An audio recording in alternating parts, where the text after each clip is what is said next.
The stars shimmered in unnatural silence above the broken skies of Telveris 4, a Valerii outpost that once pulsed with crystalline life and harmonious song. Now, smoke snaked between the collapsed spires of their cities, and the air buzzed with the static of scorched ozone and failing infrastructure. The high winds carried ash across the glassy plains, the scent of burned stone, and despair clinging to every gust.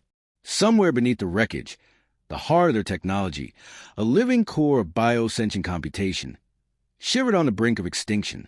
High Counselor Erlen of the Valerii stood motionless at the edge of a shattered observation deck, her silver robes fluttering around her crystalline skin.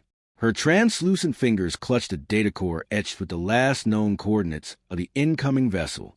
She didn't blink, Valerii didn't, but her thoughts raced with grim urgency. They had sent a distress call to the Consortium, to the Zentari, to the CERN, to anyone with the means to respond. Days passed, then weeks, silence, until now, a vessel responded, not from any ally, not from any known diplomatic channel. The reply came from a death world, Earth, a primitive, war-torn blue that the Galactic Index had labeled non-viable for peaceful contact. The word itself carried warning: Deathworlders, creatures born in chaos, thriving in extremes. Evolution sculpted them through violence, disaster, and defiance of logic. Entire species had been wiped out by contact with such planets before. But they were coming. That much was certain. Beside Erlen stood Technician Vane, his nerves vibrating through his luminous shoulder spines. "They've entered orbit," he whispered, voice almost lost to the howl of Telveris' unstable wind. One ship. Small. Human configuration. No translite shielding, no plasma diffusers. Crude. Reckless. They came when no one else did. Erlen said softly, watching the light of their engines cut through the upper atmosphere. "Let's see what they are." The human ship descended with all the grace of a falling boulder. Its hull bore scorched paint and mismatched patches, yet landed with startling precision, 10 meters from the ruins of the Valerii Archive Tower. The landing ramp hissed down, steam curling from its edges. From the smoke emerged a figure in matte black armor, helmet under one arm, and a battered emblem on her chest, a silver wolf baring its teeth. The woman's eyes were hard, but not unkind. She had the posture of a soldier and the eyes of someone who had watched the entire world burn. She surveyed the ruins, then the delegation of glowing, crystalline Valerii who stood in a semicircle before her. "I'm Commander Miralang," she said, voice cutting the silence like a blade. "We picked up your distress call. Figured someone should show up." Erlen stepped forward, her presence commanding yet alien, a living sculpture woven from light and mineral. "You are human. You say that like it's a bad thing." A pause. The wind spoke for them while Rollins' many-faceted eyes studied the commander's movements, the scars etched into her armor, the wear in her voice. "I am Erlen of the Valerii High Council. You are not what we expected. Neither are you. Your distress signal, how bad is it?" Vane stepped forward hesitantly, projecting a hologram of their collapsing systems, irradiated zones, and failing stabilizers. "The core is failing. If it goes, the chain reaction will shatter the remaining biogrids. Recovery would be impossible." Lang whistled low, already tapping her wrist display. "Radiation's too high for most of our tools. But we got a field engineer who eats neutron storms for breakfast." She turned toward the ship. "Sanchez, get your ass out here." Another human descended the ramp, a shorter figure, grease-smeared, humming to himself as he adjusted a tool belt packed with arcane instruments. "Hell of a welcome party," he muttered, popping a piece of candy into his mouth. "This your dying planet? Lovely aesthetic." Despite herself, Vane blinked rapidly, a Valerii sign of disbelief. Erlen watched with growing curiosity. Lang turned back, points to the core. "We'll stabilize it long enough to get you an evac plan. You would risk exposure to help us?" Erlen asked. Lang gave a shrug. "We didn't come this far to take selfies. You needed help. That's enough for me. That's not how diplomacy works. It's how humanity works." The words hung between them, heavy with implication. For all their chaos, for all their violence, the humans had responded when no others had. Not for glory, not for alliance, simply because someone had called for help. Hours passed in a flurry of motion.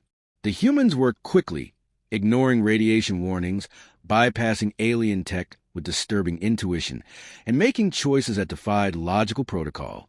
Sanchez reprogrammed the stabilizers using jury-rig code from an old Martian mining algorithm. Mira coordinated airlifts for the surviving Valerii civilians without waiting for approval.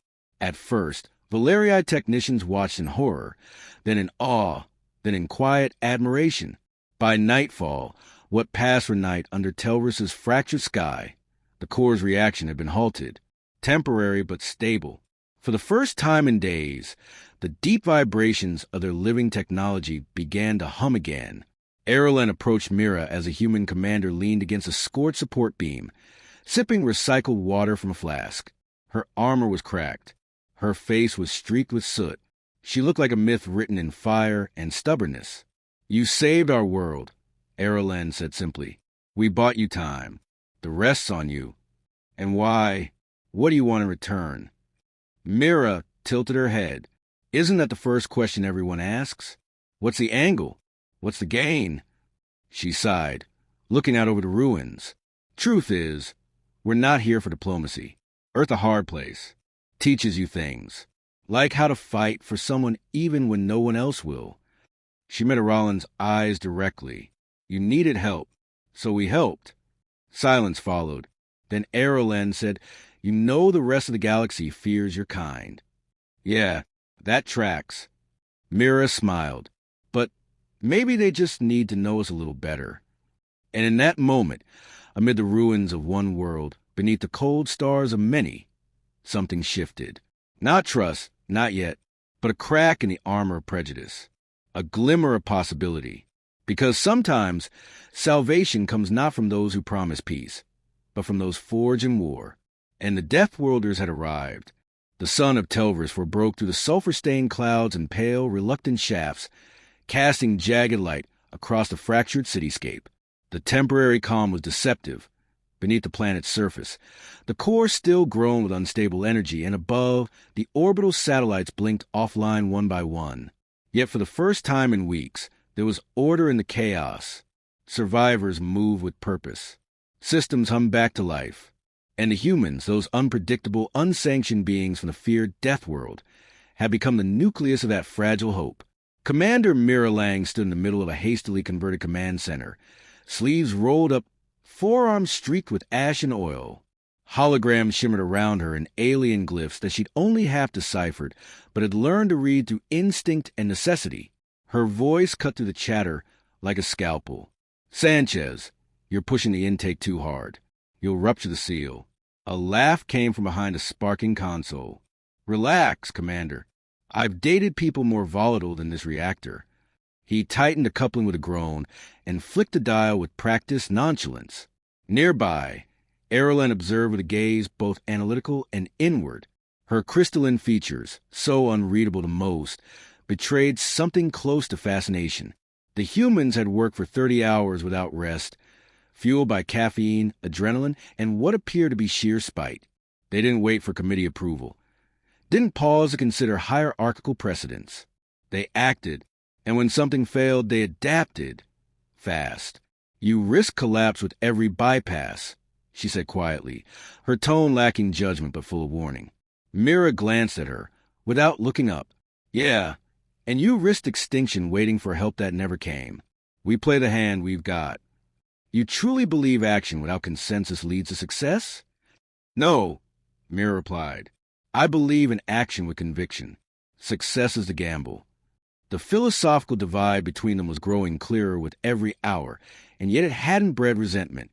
If anything, it forged something more curious, respect. But not all shared it. From the far side of the chamber, Valerii Sentinel Counselor Thalen arrived, his ceremonial cloak still spotless despite the dust and chaos. His presence commanded attention, not through force, but through the kind of quiet pressure that cracked planets. His gaze fell immediately on Mira and narrowed. "You let them into our sanctum," he said, addressing Erlen with icy precision. These creatures operate without protocol, desecrate our infrastructure, and tinker with systems they cannot possibly understand. Mira didn't bother looking at him.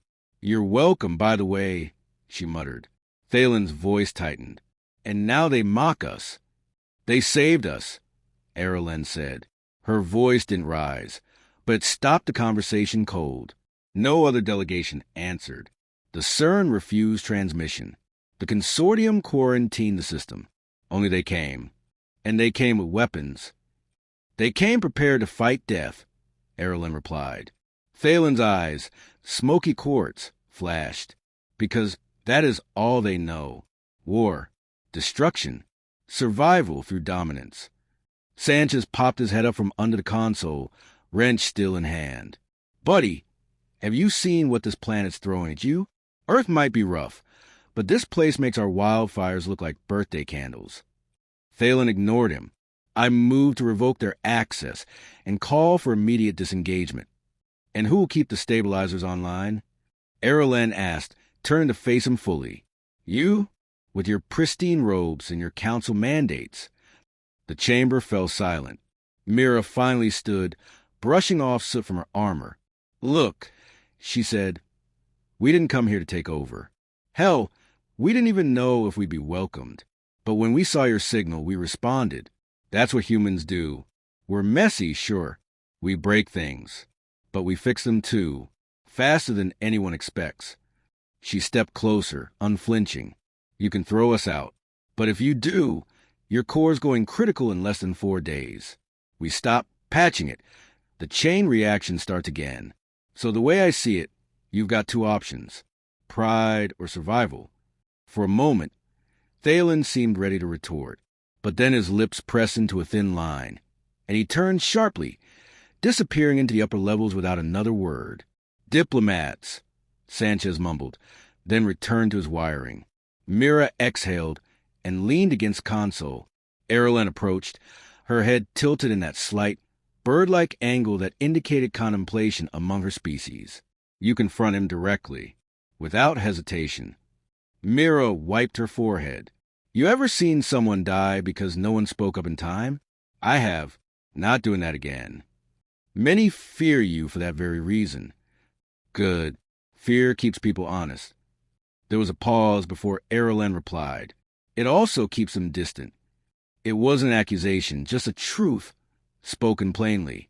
Mira didn't argue. Instead, her gaze drifted to the broken city beyond the viewport, its jagged towers like skeletal fingers clawing at the sky. "How did it happen?" she asked finally. "This place, what did this to you?" Aralan's crystalline body dimmed slightly, a Valerii sign of grief. "We were experimenting with trans-dimensional core harmonics. A breakthrough on paper. But something responded. Not an entity, a frequency, a field we couldn't predict. It rewrote the laws around us. You broke reality. We bent it. It broke itself." That silence returned, not heavy, but contemplative. Mira understood now. This wasn't just a rescue mission. This was a reckoning. The Valerii hadn't merely been victims of disaster. They had invited it, unknowingly. Their failure wasn't just structural. It was philosophical. A belief in infallibility. A trust in progress untempered by caution. Mira gestured at the core's diagram, now partially stable. "So we hold it together until you figure out how to fix the mess?" Erlen nodded. "If we can, we must decipher what changed. And if the change is permanent, we must learn to exist within it." Mira snorted. "Humans call that Tuesday." Erlen almost smiled. An alert pulsed across the display. Sanchez glanced up. Incoming signal. Not local. Myra's posture stiffened. "What kind of signal?" "Encrypted. High frequency. Not consortium protocol. Triangulating." The hollow map lit up with 3 sharp dots. Ships. Big ones. Fast. Unmarked vessels. "Coming in hot," Sanchez muttered. "I don't think they're here to shake hands." Aralan's voice hardened. "They must have tracked our signal. Pirates. Scavengers. Or worse." Myra's jaw clenched. "Tell your people to shelter. We'll hold the perimeter. You'll be outnumbered. Wouldn't be the first time." She snapped her helmet on, visor sliding down with a hiss. Sanchez followed suit, checking his pulse rifle with grim familiarity. Erlen hesitated. You would fight for us without allegiance, without treaty. Myra's voice crackled through the visor. You call for help. That's all I need. As the humans moved to intercept the incoming threat, Erlen remained behind, watching them disappear into the storm-ravaged dusk. Thunder rumbled in the distance, both weather and war. She stood alone, illuminated by failing lights and flickering hope. In that moment, the central conflict became undeniable. Not just survival, but trust. Not just technology, but ideology. Could a species defined by chaos become a force of order? Could the most feared creatures in the galaxy also be its last line of defense? And if so, what did that? The first of the Raider ships breached Telveris IV's upper atmosphere with a screech of magnetic turbulence and a flare of orange fire trailing its descent. Mira Lang stood at the shattered edge of a fallen transit spire, her boots planted in the glass soil, eyes tracking their angle with the quiet poise of a predator. The visor of her helmet pulsed a warning across her HUD. Hostile lock, 6 minutes. Enough time to prepare. Barely. Behind her, Sanchez was perched atop a reinforced emitter coil they'd rigged into a makeshift defense turret, his hands busy assembling a rail launcher from Valerii's scrap and human ingenuity. 3 vessels, minimum 200 bogies, he muttered, chewing in a power cable. They're packing heat, Commander. Kinetic pods, focus EMP rounds, maybe even a plasma lance if they got cocky. Doesn't matter what they brought, Mira said. They're not taking the city. Technically, it's already taken by entropy. Mira shot him a look through her visor. I'm in no mood, Sanchez. He raised his hands. Copy that. Grim silence, mode engaged. Valerii's sentinels flitted across the ruins like blades of light, their movements fluid but uncertain. These were peacekeepers by training, not warriors. Their weapons, though elegant, had been designed for ceremonial presence and riot suppression, not for open war. In their polished armor and curved helms, they looked like relics from a time that no longer existed. Erlen approached, flanked by 2 of her aides, her crystalline skin pulsing in subtle hues of concern and command. We've relocated our wounded beneath the resonant chambers. Shielding there should protect them from initial bombardments. Good, Mira replied, not taking her eyes off the horizon. Keep them down there. And if it goes sideways, you run. Aralan's voice, though even, held iron beneath the crystal. The Valerii do not abandon our own. Mira turned slowly. And I don't lose people under my watch. You're civilians in this. I need you to act like it. Erlen stepped closer. We are not civilians in our own world. Sanchez snorted. Welcome to the human condition, lady. The raiders struck first. Their vessels didn't land so much as spear themselves into the outer districts, shedding hull plating and deploying troops before the dust had time to settle. The ground shook. Explosions ripped across the fallen spires, and the sky lit up with the sick glow of plasma bursts. Mira led the charge with unflinching precision, her pulse rifle a whisper of death in her hands. She moved like a force of nature, ducking behind jagged architecture, returning fire with lethal efficiency. Her squad was small, just her, Sanchez, and 3 automated drones, but the raiders hadn't expected resistance this coordinated, or this angry. One raider, clad in spiked armor and wielding a chain blade, lunged toward her with a scream of synthetic rage. Mira sidestepped, caught his wrist, and redirected his momentum into the ground with bone-crushing force. His scream turned to static as her boot came down on his throat. Status? She barked into comms. 2 squads neutralized, but they breached the western perimeter, Sanchez reported. I'm low on ammo, and my launcher's starting to overheat. Pull back to secondary fallback. Rig the coil to overload on my signal. Spicy, he muttered. Copy that. Above them, the sky trembled again, this time not from fire, but from song. A high, resonant tone that seemed to ripple through the air itself. Mira looked up. Erlen stood on a broken platform, arms outstretched, her body channeling harmonic frequencies into a defensive waveform. The effect was immediate. Projectiles arced away from the dome of sound surrounding their stronghold, Energy weapons shorted mid-flight. What the hell is she doing? Mira asked. Using her spine like an antenna, I think. Sanchez answered, breathless. That's not technology. That's art. Mira, press her calm. Erlen, you keep that field up, we'll cover the gaps. Aralan's voice crackled through the line, strained but steady. Then hold fast. We will not bend. More raiders poured in, bipedal and insectal, cybernetically fused to their weapons, snarling with unfiltered hatred. The humans fought like they had no other choice, because they didn't. Every shot counted. Every movement was honed by years of living on a world that tried to kill them from birth. And every time one of them fell back, they pulled the Valerii forward, teaching them how to fight with teeth instead of etiquette. By the second hour, the battle became less chaotic. The Valerii adapted. Aralan's shield harmonics began to modulate automatically, bending around impact zones. Sentinel units, inspired by Myra's ferocity, formed counteroffensive lines and used their grace to become phantoms in the wreckage. The tide, ever so slightly, began to turn. But then came the fourth vessel. It did not land. It hovered. From its underside, a pod dropped, slamming into the heart of the city like a fallen god. It hissed open, and from the mist stepped something not quite raider, not quite machine. It was tall, wrapped in segmented alloy, its face hidden behind an obsidian mask laced with red filaments that pulsed with each breath. The raiders stopped to kneel before it. New player on the board, Mira muttered, eyes narrowing. The figure's voice rolled across the battlefield like thunder beneath velvet. This world belongs to entropy now. Stand aside or be unmade. Mira stepped forward, weapon aimed squarely at its core. I've got bad news for you. We don't kneel. Not to gods. Not to tyrants.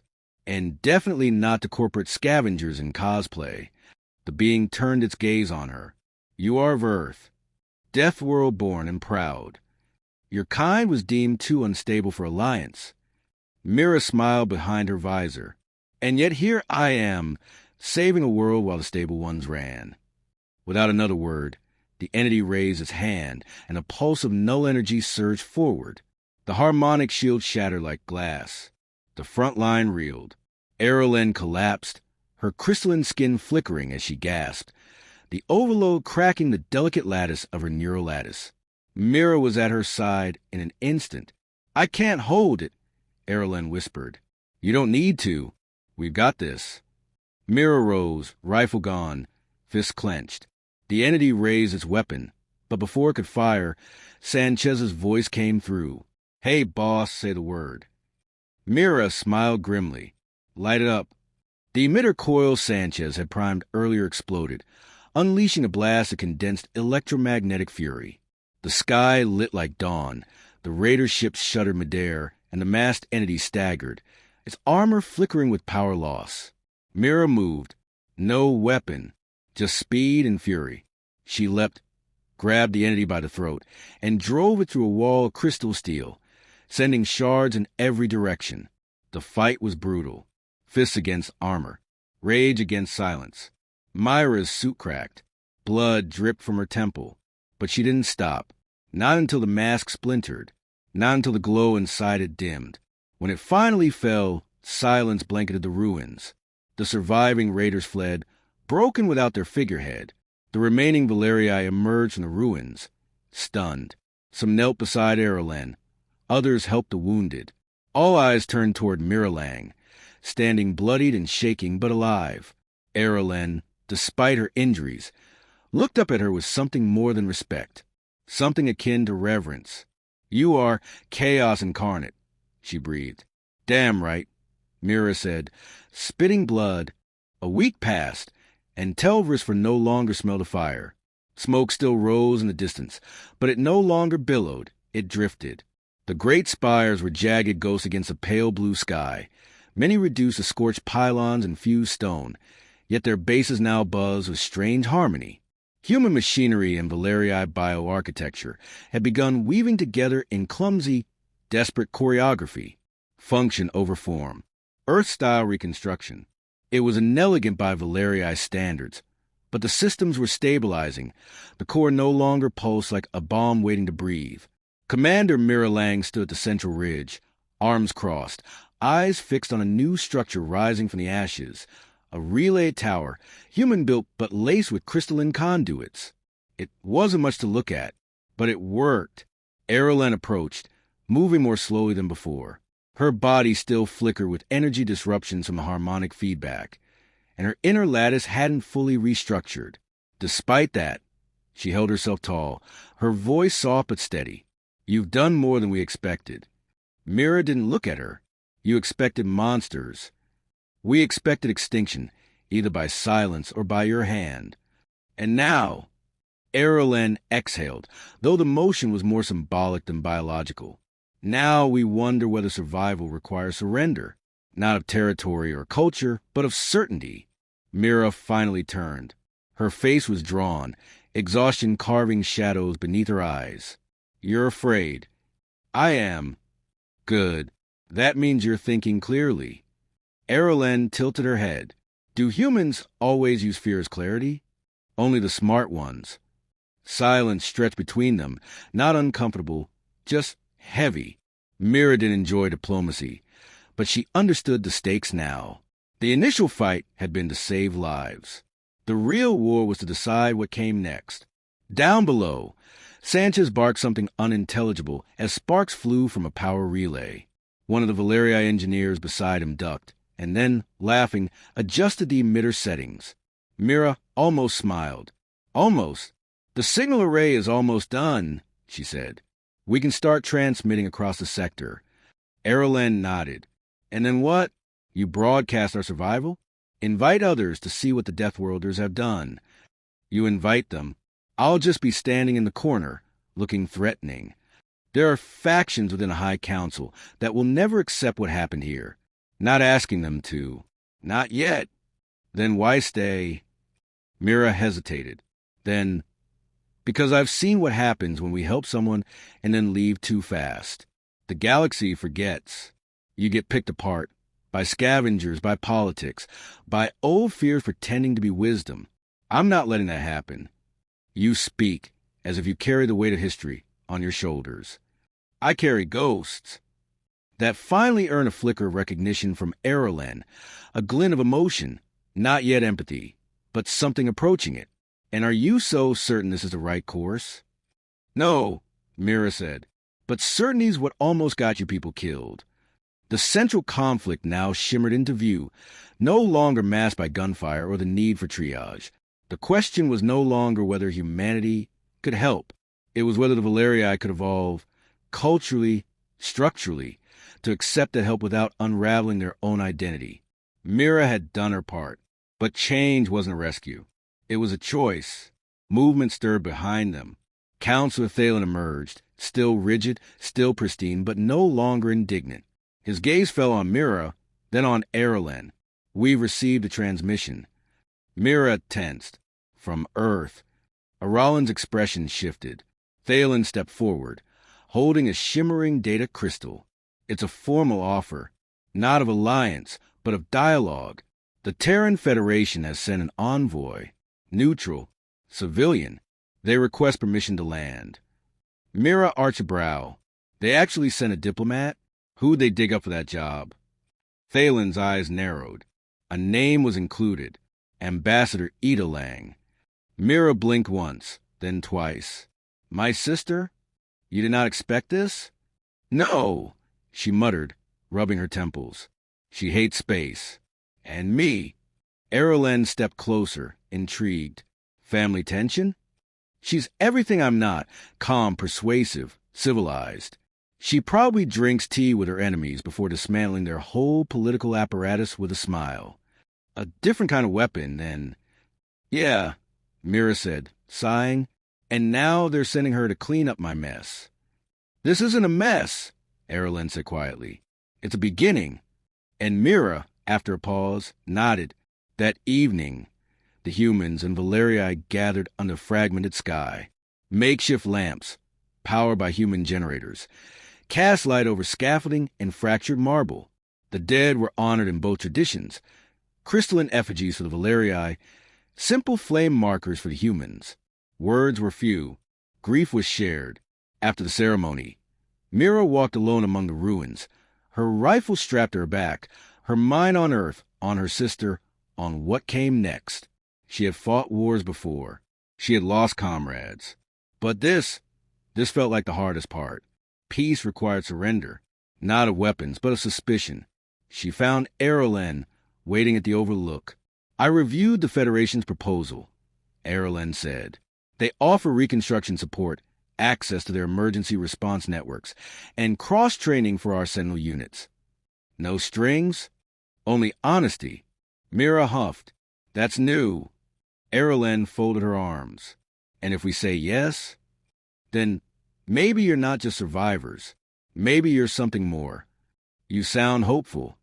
I hate it. Erlen almost laughed.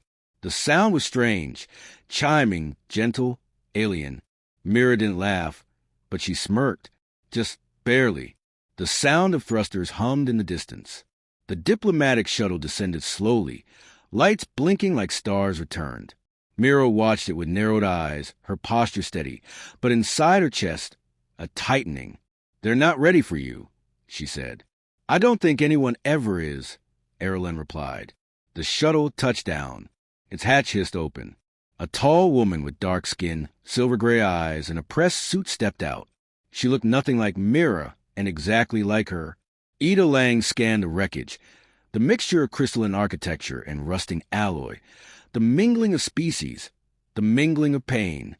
Her eyes found Mira and softened only slightly. You look awful, she said. You're late. I brought tea. God help us all. Erlen stepped forward and offered a graceful incline of her head. Welcome to Telveris 4, Ambassador Lang. Ida returned the nod. Let's talk about what comes next. And there it was. The war was over. The distrust still lived, but it no longer ruled. Telveris 4 stood, bruised but breathing, and the galaxy had heard its pulse, not through songs or signals, but through an impossible answer to a call no one else dared to take. The Deathworlders had responded, and now the rest of the galaxy would have to decide what that meant.